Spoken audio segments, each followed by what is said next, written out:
వీడియోలో మనం రెడ్డి రాజుల యొక్క యుగ విశేషాల గురించి తెలుసుకుందాం. ఈ రెడ్డి నాయక యుగం చాలా వరకు కాకతీయ యుగానికి అనుబంధంగా కనిపిస్తుంది. అంటే కాకతీయులు ఏ విధానాన్ని ఫాలో అవుతూ వచ్చారో వీరు కూడా దాదాపుగా అదే యొక్క పరిపాలన విధానాన్ని అవలంబిస్తూ వచ్చారని మనం గ్రహించవచ్చు. అయితే పశ్చిమోత్తర ఆంధ్ర ప్రాంతం క్రమంగా బహమనీ రాజ్యంలో చేరగా నేటి రాయలసీమలో అధిక భాగం విజయనగర రాజ్య అంతర్భాగం అయింది. సో ఇక్కడ మనకి ఇంపార్టెంట్ ఏంటంటే ఓరుగల్లులో ముసునూరు నాయక రాజ్యం, రాచకొండ దేవరకొండల వెలమ రాజ్యం, తీరాంధ్రలో రెడ్డి రాజ్యాలు ఏర్పడినాయి. అంటే ఆంధ్రాలో ఏ ఏ ప్రదేశాలు ఏ ఏ రాజ్యాలు ఏర్పడినాయి అంటే రెడ్డి రాజ్యం తీరాంధ్రలో ఏర్పడింది. ప్రతి రాజ్యంలోనూ సాంప్రదాయిక పాలనా విధానమే అమలు జరిగింది. కాపయ నాయకుడు, వెలమలు ఆంధ్రదేశాధీశ్వర, ఆంధ్ర సురత్రాణ బిరుదులు ధరించారు. పెదకోమటి వేముని ఆంధ్ర క్షమ మండల కండలుడని శ్రీనాథుడు వర్ణించాడు. ఇక్కడ ఈ పాయింట్ అనేది ఇంపార్టెంట్. శ్రీనాథుని ప్రకారం పెదకోమటి వేముని బిరుదు అని మనం చెప్పుకోవచ్చు. ఆంధ్ర క్షమ మండల కండలుడు అని. నెక్స్ట్ వచ్చేసి ప్రధాని, సేనాపతి, పురోహితుడు రాజుకు సలహా ఇచ్చి తోడ్పడేవారు. నాటి రాజనీతి గ్రంథాల్లోని ఆదర్శ పరిస్థితులు వర్ణనలుగా కనిపిస్తున్నాయి. యువరాజుకు ప్రత్యేక స్థానం ఉండేది. కొడుకులు లేకపోతే తమ్ముని యువరాజుగా నియమిస్తుండేవారు. వైదిక ధర్మాన్ని రక్షించడం, వర్ణ వ్యవస్థను కాపాడడం, హేమాద్రి సూచించిన దానాలు వ్రతాలు చేయడం రాజులకు ఆదర్శాలు. రాజ్యంలో సీమ ముఖ్యమైన విభాగం. రెడ్డి రాజుల శాసనాల్లో గురజాల, తంగేడ, నాగార్జునకొండ, బెల్లంకొండ మొదలైన సీమలు పేర్లు కనిపిస్తున్నాయి. సాధారణంగా సీమకు దుర్గం కేంద్రంగా ఉండేది. ప్రతి సీమలోనూ కొన్ని న్యాయంకారాలు ఉండేవి. గ్రామం పాలనకు పునాది. గ్రామ వ్యవహారాలను పన్నిద్దరు ఆయంగాండ్రు అంటే 12 మంది ఆయంగాండ్రు చూసుకునేవారు. వీరిలో రెడ్డి, కరణం, తలారి ముఖ్యులు. తలారినే ఆరికెడు అనేవారు. రాత్రులందు అవసరమైతే డ్యూటీలు పట్టుకొని అరికెలు కాపలా కాసేవారు. న్యాయ నిర్వహణకు ధర్మశాసనాలు ఉండేవి. ప్రత్యేక నేరాలను విచారించడానికి తాత్కాలిక ధర్మశాసనాలు ఏర్పరిచేవారు. మడ్డుపట్టు వంటి దివ్య పరీక్షల ద్వారా నేర నిరూపణ జరిగేది. ఈ పాయింట్ అనేది ఇక్కడ ఇంపార్టెంట్. మడ్డుపట్టు అనేది శిక్షలు చాలా కఠినంగా ఉండేవి. ఈ పేరాలో మనం ఒకసారి శిక్షలు చూసుకోవాలి. ఇలాంటి శిక్షలు అనేది పన్నుల భారం కూడా అధికంగానే ఉండేది ప్రజల మీద. భూమి శిస్తు ప్రధానమైన రాజ్య ఆదాయ మార్గం.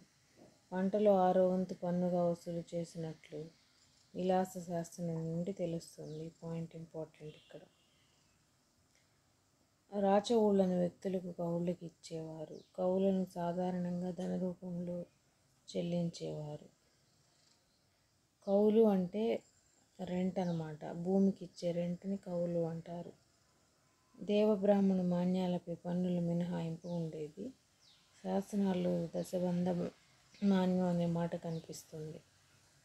ఈ మాన్యాలు అనుభవించేవారు నీటి వనరుల మరమ్మతులు మొదలైన కార్యక్రమాలకు పంటలు 10వ వంతు చెల్లించేవారు. వాణిజ్య సుంకాలు, వృత్తి ఇనాములు మొదలైన పన్నులు కాకతీయ యుగంలో వలె ఉండేవి. ఇక్కడ మొత్తంగా ఓవరాల్గా 1/6వ వంతు ఇస్తూ ఉండేది. అయితే ఈ మాన్యాలు అనుభవించేవారంటే దశబంధ మాన్యం అంటే ఎవరైతే ఈ దేవబ్రాహ్మణ మాన్యాలు తీసుకుంటారో వాళ్ళనమాట. వాళ్ళు 10వ వంతు పంటలో 10వ వంతు చెల్లించేవారు. రాజ్యాల మధ్య యుద్ధాలు పరస్పరం జరుగుతాయి. అప్పుడు సైన్యానికి ఎక్కువగా ఖర్చు పెట్టాల్సి వస్తుంది. సో అప్పుడు ఈ పన్నులే వాళ్ళకి ఉపయోగపడుతూ ఉంటాయి. శత్రు సైన్యాలు నడిచే మార్గంలో నీటి వనరులు విషం కలపడం లాంటి పనులు చేస్తూ ఉండేవారు. రణపు కుడుపు అనే ఆచారం సర్వసాధారణం. అంటే ఏంటంటే మృతులైన వారి రక్తమాంసాలతో బియ్యం కలిపి వండి వంటకాన్ని రణదేవతలకు భూత విశేషాలకు నివేదన చేయడమే రణము కుడుపు. ఒకసారి చూసుకోవాలి పాయింట్. తర్వాత వీరి కాలంలో పురిటి సుంకాన్ని విధించారంట. పురిటి సుంకాన్ని విధించింది రాచవేమారెడ్డి. తర్వాత ఆర్థిక పరిస్థితులు. రెడ్డి నాయకుడికి రాజకీయ వాతావరణాన్ని బట్టి కాకతీయుల నాటి ఆర్థిక అభ్యున్నతికి నష్టం వాటిల్లనడంలో సందేహం లేదు. అయితే కొండవీటి రెడ్డి రాజులు సంతాన సాగర తటాకాన్ని జగనొప్పగుండి కాలువను తవ్వించారు. వెలమలు, అనపోతు సముద్రం, రాయ సముద్రం, నాగ సముద్రం మొదలైన తటాకాలు తవ్వించారు. ఈదాము రాట్నముల ద్వారా పొలములకు నీటి పారుదల గావించేవారు. మెట్ట ప్రాంతాల్లో ప్రజలు మంచినీటికి ఇబ్బంది పడేవాళ్ళని ఈ యొక్క శ్రీనాథుని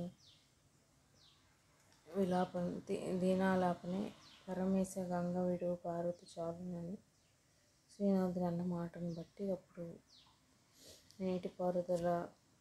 నీటికి ఎంత ఇబ్బందిగా ఉండేదని తెలుస్తుంది. పంటలో వరి, జొన్న, సజ్జ, చెరుకు, నువ్వులు, పత్తి ముఖ్యమైనవి. వరిలో రకాలు ఇవన్నీ అన్నమాట. పలశాలి, సిరాముఖ, పతంగ, ఆయన. ఒక్కోసారి ఇలాంటివి కూడా అడుగుతారు. వీటి పేర్లు ఇచ్చి ఇవి దేనికి సంబంధించింది అని. సిరాముఖ, పతంగ, పలశాలి, హోయిన ఇవి వరిలోని రకాలు. జొన్నలే ప్రధాన ఆహారం అన్నమాట.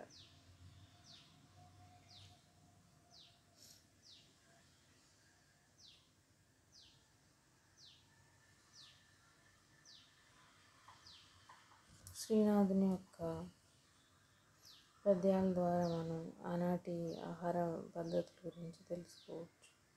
జొన్న తర్వాత సజ్జను వాడేవాళ్ళంట. వరి డెల్టా ప్రాంతంలో ముఖ్యంగా ధనికుల ఆహార ధాన్యంగా పరిమితమైంది. అరటి, ద్రాక్ష, కొబ్బరి, ఆకు తోటలు పెంచేవారు. పరిశ్రమల్లో అగ్రస్థానం వస్త్ర పరిశ్రమది. ముఖ్యంగా పలనాడు, వినుకొండ సీమలు ఈ పరిశ్రమకు పెట్టింది పేరు. పంచాణం వారు పంచలోహంతో కొలువు చెవికలు, గజకంటలు, జయస్తంభాలు, దీపస్తంభాలు, ఆయుధాలు తయారు చేసేవారు. గాజు రెక్కల తలుపులు, అద్దాలు కూడా గ్రంథాల్లో కనిపిస్తాయి. గాజు బహుశా దిగుమతి చేసుకునేవారు. శ్రీనాథుడు కాగితాన్ని గురించి పేర్కొన్నాడు. కాగితాన్ని ముస్లిం దేశంలో ప్రవేశపెట్టి ఉంటారు. దేశీయ విదేశీయ వాణిజ్య, వైశ్య, తెలక, బలిజ కులాలు నిర్వహించేవారు. సప్తద్వీప సద్వస్తు సంభారం మూటపల్లి రేవు ద్వారా దిగుమతి అయ్యేది.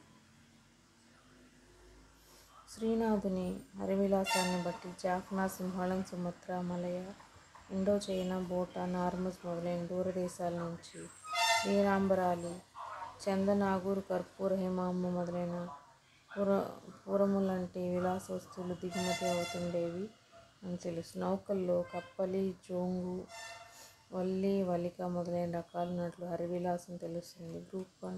గ్రూప్ 2 2019 వైన్స్లో ఈ క్వశ్చన్ ఇచ్చారు, ఒకసారి చూసుకోండి. కప్పలి, జోంగు, వల్లి, వల్లిక అనేది హరివిలాసం నుంచి తెలుస్తుంది.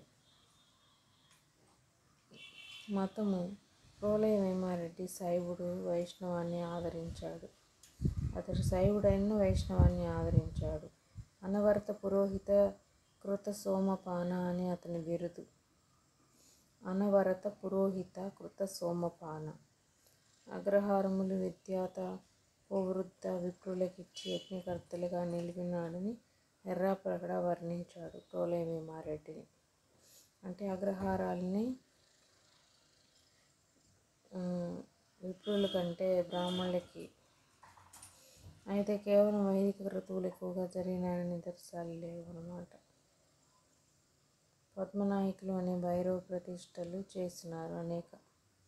రణపుగుడుపు ఆచారం భైరవ ప్రార్థన ఫలితమని చెప్పవచ్చు. అనవేమారెడ్డి శ్రీశైలంలో వీరశిరో మండపాన్ని నిర్మించాడు. దైవం పేర ఆత్మార్పణ చేసిన వారి గౌరవార్థం వారి ప్రతిమలను వీరకల్ నిలిపేవారన్నమాట. శిలలు శ్రీశైలంలో ఉరుగుపాతం జరిపేవారిని పండితారాతి చరిత్ర పేర్కొంటుంది. శైవం ప్రచారం చేసిన గురువంశాల్లో గూఢరాయ వంశం ప్రసిద్ధమైంది. త్రిపురాంతకం వీరి ప్రధాన కేంద్రం వలె ఉన్నది. కొండవీడు, రాజమహేంద్రవరం, కందుకూరు రెడ్డి రాజులు గూడేరాచార్యుల శిష్యులు. శ్రీనాథ కవి సైతం గూడేరాయంక సద్గురు వీర మహేశ్వర స్వామి వద సమారాధనం చేసినని చెప్పుకున్నాడు. రెడ్డి రాజులకి మూలగూరమ్మ కులదేవత. నెల్లూరు, బాపట్ల, మాచర్ల, తిరుపతి, శ్రీకాకుళం, అహోబిలం, సర్పవరం, సింహాచలం, శ్రీకుర్మం వైష్ణవ క్షేత్రాలు. రామానుజుని అనంతరం శ్రీరంగంలో గురుపీఠం అలంకరించిన పరాశర భట్టు సంతతి వాడును. శ్రీరంగవర్ధన్ నామాంతరుడైన 7వ పరాశర భట్టు కోరుకొండ ముమ్మడి నాయకుని గురువు. గురువరం పరాప్రభావ అనే వైష్ణవ సాంప్రదాయ గ్రంథాన్ని బట్టి వేదాంత దేశికుని కొడుకు వరదాచార్య నామాంతరుడైన నైనాచార్యులు సర్వజ్ఞ సింగముని ఆస్థానంలో వైష్ణవ మతం స్థాపించారు. సింగముని కోరికపై వేదాంత దేశికుడు సుభాషితుని తత్వసందేశ, రహస్య సందేశ గ్రంథాలు రచించి పంపినాడు. గురువరం వరప్రభావ అనేది వైష్ణవ సాంప్రదాయం. తర్వాత గ్రంథాలు ఒకసారి వేదాంత దేశికుడి గ్రంథాలు సుభాషితునివి తత్వ సందేశ, రహస్య సందేశ.